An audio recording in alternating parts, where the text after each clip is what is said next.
Alright, what's up guys? I'm Ryan, I'm a tutor in the Econ Tutoring Center. Today I'm going to talk to you about the production function and talk about in particular one of the properties that we assume about the production function, which is diminishing marginal product, or it's also sometimes called diminishing returns. So essentially what the production function is it says how much output, or when we're talking about total output, GDP, do we get for a given level of capital. And I notice I fixed this to be K over L, so which is the capital to labor ratio, which I could also call capital per capita, or the per person level of capita, kind of normalized to how many people we have in the labor force. Okay, so what this diminishing marginal product property means is essentially that this production function has a slope something like this. So it's an increasing function, but it's increasing, we say, at a decreasing rate. So if you take it in calculus, it means that the derivative of this is decreasing, but always positive.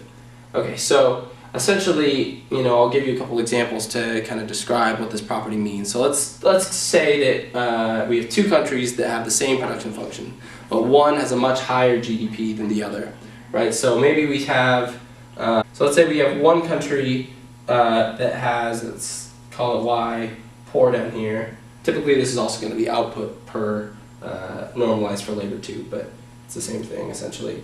And this will be Y rich, right? So that's going to correspond to some level of capital for each one. I'll call it K poor and K rich. And let's say that they all want to make the same investment in capital, right? I'll call it some, they both want to make an investment of, let's say, delta K, right? So they both add delta K to what their capital levels are because through investment or whatever.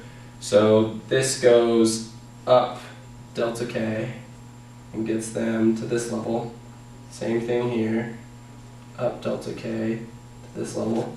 And we're going to see what the corresponding increases are in output. So for the poor country, this is YP prime, and this is going to be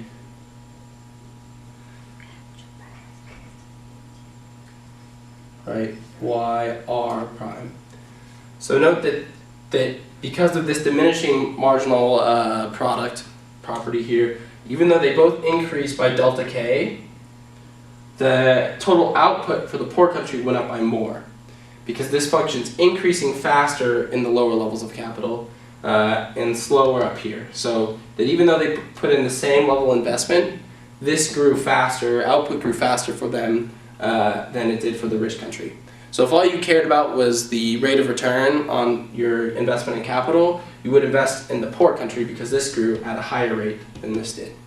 So this is just one of the properties of diminishing marginal product, but it gives you the idea essentially, is that this function increases but at a decreasing rate. So you can't continue, the more you invest capital, the less you're going to get for it. You'll still get more for increasing investing capital, but you imagine that as this function kind of levels off out here, that eventually you can increase capital by a lot, but you're not going to get as much as you were in terms of returns and output as you were down here in this region. So that's, like I said, one of the important properties of this production function. If you have any other questions, come to the Econ Tutoring Center.